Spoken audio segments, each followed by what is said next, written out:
Dans l'affaire FTX, les jurés s'apprêtent à délibérer sur le sort de Sam Bankman-Fried. Le verdict dans cette affaire pourrait non seulement décider du destin personnel de Sam Bankman-Fried, mais aussi créer un précédent pour la gouvernance d'un secteur au carrefour de l'innovation et de la réglementation. On y revient dans l'analyse cryptique après les actualités essentielles de la semaine. On commence aux États-Unis avec PayPal, qui a reçu une assignation à comparaître par le gendarme boursier américain, la SEC, concernant son stablecoin, le PYUSD. Bien que les détails spécifiques de la convocation reste inconnue, cette démarche de la SEC s'inscrit dans un contexte de surveillance accrue des crypto-monnaies. En fait, cette situation intervient alors que PayPal avait déjà reporté le lancement de PYUSD à cause de la pression réglementaire. Actuellement, le stablecoin PYUSD occupe la 15e place dans le classement des stablecoins avec une valorisation d'environ 156 millions de dollars. Pour la deuxième actualité, on part du côté de Binance. La fortune de Changpeng Zhao, le PDG et cofondateur de la plateforme Binance, a considérablement diminué, chutant de 82% en moins de 2 ans,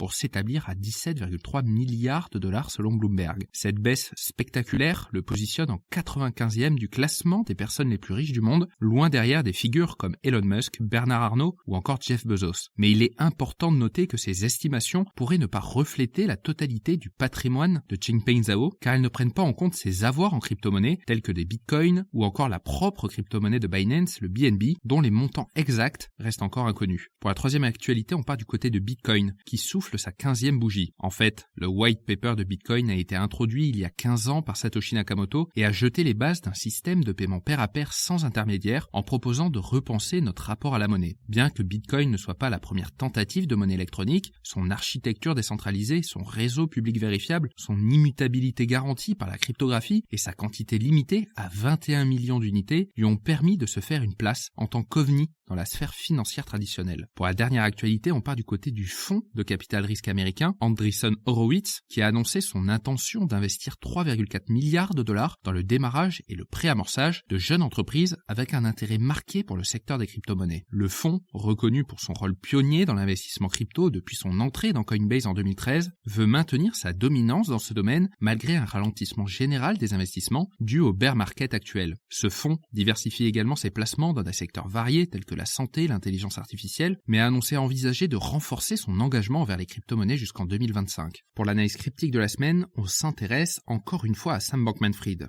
Dans une affaire historique qui a passionné la sphère financière, le rideau se ferme sur la saga de Sam Bankman-Fried, l'ex-patron de FTX, dont l'implosion a provoqué des ondes de choc bien au-delà de la cryptosphère. Environ 1 an après l'effondrement de la défunte plateforme, l'affaire FTX a marqué le point culminant d'une époque calamiteuse pour les acteurs économiques de l'industrie. La chute de FTX n'était pas seulement une faillite d'entreprise, c'était un cataclysme qui a jeté plus qu'un coup de froid glacial sur le secteur. Les mois qui ont suivi ont été marqués par un refroidissement des investissements et un ralentissement notable de l'enthousiasme débridé qui avait caractérisé l'ascension rapide des crypto-monnaies. De l'autre côté de l'Atlantique, dans une salle d'audience new-yorkaise, le procès de Sam Bankman-Fried s'est déroulé avec l'intensité d'un drame national. Sa ligne de défense, dans son dernier effort pour influencer le jury, a présenté son client qu'on pourrait résumer de la manière suivante. Un prodige universitaire maladroit, mal adapté au rôle de scélérat financier que l'accusation lui a attribué avec zèle. Mark Cohen, à la tête de la défense de SBF, a lancé un appel à la raison au juré, reconnaissant que son client avait peut-être pris, je cite, de mauvaises décisions commerciales qui ont conduit à l'effondrement de FTX, avec tout de même, rappelons-le, un trou de 8 milliards de dollars dans son bilan. Il a toutefois contesté avec véhémence l'idée que ces erreurs aient pu être assimilées à un comportement criminel. De son côté, le réquisitoire de l'accusation a brossé un portrait radicalement différent de Bankman-Fried. Il l'a présenté comme un orchestrateur rusé d'une façade financière, une pyramide de tromperie qui a facilité le détournement de milliards de dollars auprès de ses clients. Le procureur adjoint, Nick Rousse, a présenté SBF comme la figure responsable d'une série de manœuvres financières illégales, notamment l'utilisation de fonds des clients de FTX pour des paris à haut risque, des remboursements de prêts et une série d'achats de biens immobiliers de luxe. Des témoins de premier plan et d'anciens cadres, autrefois alliés de Bankman-Fried, se sont transformés en témoins clés de l'accusation, détaillant des mécanismes internes présumés de pratiques financières douteuses de FTX et d'Alameda Research. C'est notamment le cas de Caroline Ellison, Gary Wang et Nishat Singh. Ils ont pointé du doigt Bankman-Fried, alléguant qu'il leur avait donné l'ordre d'autoriser le pillage secret